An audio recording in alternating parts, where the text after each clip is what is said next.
एक चरित्रहीन स्त्री की कहानी और गौतम बुद्ध का उपदेश। आज की इस गौतम बुद्ध की कहानी से आपको बहुत कुछ सीखने को मिलेगा। एक बार की बात है, उपन्यास लेने के बाद गौतम बुद्ध अनेक क्षेत्रों का यात्रा की। एक बार वो एक गांव में पहुंच गए। वहां पर एक स्त्री उनके पास आ गई और बोली, आप तो कोई राजकुमार लगते हैं, क्या मैं जान सकता हूं कि इस युवावस्था में ये जोगा पहनने का क्या कारण है। बुद्ध जी ने बड़ी विनम्रता से कहा, 3 प्रश्न का हल ढूंढने के लिए मैं उपन्यास लिया हूँ। यो शरीर युवावस्था में है, जल्द ही विदा अवस्था में हो जाएगा, फिर इस शरीर को बीमारी लग जाएगी, अंत में मृत्यु की प्राप्त हो जाएगी। मुझे इस जीवन का सभी महत्व को ज्ञान प्राप्त करना है। औरत उससे प्रभावित होकर बुद्ध जी को अपने घर आमंत्रित किया। यह बात धीरे धीरे पूरे गांव में फैल गई कि बुद्ध जी स्त्री के घर आने वाले हैं।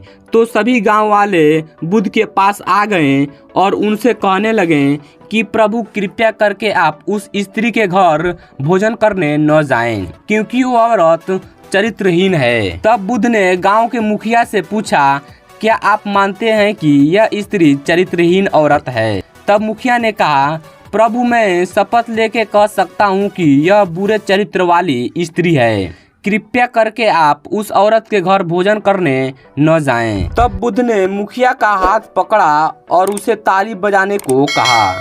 तभी मुखिया ने कहा कि आप क्या मेरा हाथ पकड़ लिए हैं और मुझे बोल रहे हैं कि ताली बजाने को?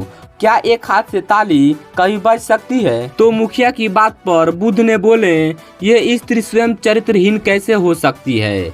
अगर गांव के सभी पुरुष अच्छे ना होते तो ये स्त्री ऐसे ना होती। इसलिए इस औरत की चरित्रहीनता के पुरुष जिम्मेदार हैं। बुद्ध की ये बात सुनकर वहाँ के सभी लोग लज्जित हो गए।